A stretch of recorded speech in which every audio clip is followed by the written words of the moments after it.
നിങ്ങളുടെ ബിസിനസ് ഒരു നെക്സ്റ്റ് ലെവലിലേക്ക് കൊണ്ടുപോകാൻ നിങ്ങൾക്ക് ആഗ്രഹമുണ്ടോ? അതിനുള്ള ഏറ്റവും നല്ലൊരു അവസരമാണ് ചൈനയിൽ നടക്കുന്ന കാൻഡോൺ ഫെയർ. ഈ വരുന്ന ഒക്ടോബറിൽ ചൈനയിൽ നടക്കുന്ന കാൻഡോൺ ഫെയറിലേക്ക് ഗോ ഹെയർ ഒരുപാട് ബിസിനസ്സുകാരെ ഒരുമിച്ച് കൊണ്ടുപോവുകയാണ്. കഴിഞ്ഞ കുറേ വർഷങ്ങളായിട്ട് ഒരുപാട് പേരെ ചൈനയിലും ജപ്പാനിലും യൂറോപ്പിലൊക്കെ കൊണ്ടുപോയ പരിചയമുള്ള ഗോ ഹെയർ ഇത്തവണയും ഈ ഒരു അവസരം നിങ്ങൾക്ക് വേണ്ടി ഒരുക്കുകയാണ്. Your network is your network. കേരളത്തിലെ ഏകദേശം 50 ബിസിനസ്സുകാരുടെ കൂടെ 8 ദിവസം ചൈനയിലെ കാൻഡോൺ ഫെയർ അടിച്ചു പൊളിക്കാനുള്ള ഒരു അവസരമാണ് നിങ്ങൾക്ക് കിട്ടുന്നത്. അവിടെയുള്ള എല്ലാ സപ്ലയേഴ്സുമായിട്ട് ഡയറക്റ്റ് ബന്ധം പുതുക്കാനും അതോടൊപ്പം തന്നെ ഇത്രയും ബിസിനസ്സുകാരുമായിട്ടുള്ള വലിയൊരു നെറ്റ്വർക്ക് ക്രിയേറ്റ് ചെയ്യാനുമുള്ള ഒരു സുവർണാവസരമാണ് ഈ കാൻഡോൺ ഫെയറിലൂടെ ഗോ ഹെയർ ഒരുക്കുന്നത്.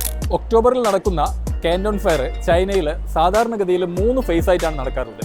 അതിൻ്റെ ഫേസ് 3യിലാണ് ഞാൻ നിങ്ങളുടെ കൂടെയുള്ളത്. ഫേസ് 3യിൽ ഏതെല്ലാമാണ് കാറ്റഗറി എന്ന് നമുക്കൊന്ന് നോക്കാം. Footwear, home textiles, carpets, fashion and medical device, ഇങ്ങനെയുള്ള കാറ്റഗറീസാണ് ഏറ്റവും കൂടുതലായിട്ട് ഫേസ് 3യിൽ ഉണ്ടാവുക. അപ്പോൾ നിങ്ങൾക്ക് ഫേസ് 1നെ കുറിച്ചും ഫേസ് 2നെ കുറിച്ചും എല്ലാത്തിനെക്കുറിച്ചും അറിയാൻ തീർച്ചയായിട്ടും നിങ്ങൾ ഗോ ഹെയറുമായിട്ട് ബന്ധപ്പെടുക. നിങ്ങളുടെ ഈ ഒരു ചൈന ട്രിപ്പ് തീർച്ചയായിട്ടും നിങ്ങളുടെ ബിസിനസ്സിൽ ഒരുപാട് ഗുണങ്ങൾ നിങ്ങൾക്ക് നേടിത്തരും എന്നുള്ള കാര്യത്തിൽ ഒരു സംശയവുമില്ല. അപ്പോൾ നിങ്ങളും ഉണ്ടാവില്ല.